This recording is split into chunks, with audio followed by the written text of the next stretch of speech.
Maharashtra news, लढा बहुजनांच्या हक्कासाठी। परभणीमध्ये झालेल्या आंदोलनामध्ये अनेक आंबेडकर अनुयायांना अटक करण्यात आली। त्याच्यात एक दुर्दैवी सोमनाथ सूर्यवंशी याचा पोलीस कस्टडीमध्ये मृत्यू झालेला आहे आणि तो अत्यंत संशयास्पद आहे।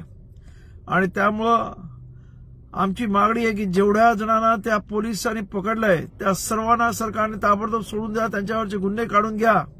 आणि ज्यांनी भीमसैनिकांना अत्यंत निषेधार्थ अशी मारहाण केलेली, अत्यंत अत्याचार केलेले आहेत, त्या पोलिसांवरती ताबडतोबीनं चौकशा लावा।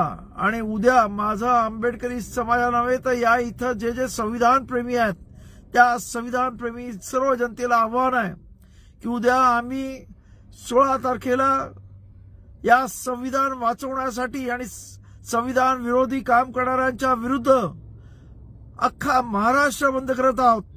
आणि त्या महाराष्ट्र बंदला सर्व संविधान प्रेमी जनतेने पाठिंबा द्यावा आणि या बाबासाहेब आंबेडकरांच्या भीमसैनिकाला संविधान वाचवण्यासाठी शहीद झाला त्याला भावपूर्ण आदरांजली श्रद्धांजली व्हा, एवढं आव्हान महाराष्ट्रातल्या जनतेला करतो। धन्यवाद। जय भीम, जय महाराष्ट्र।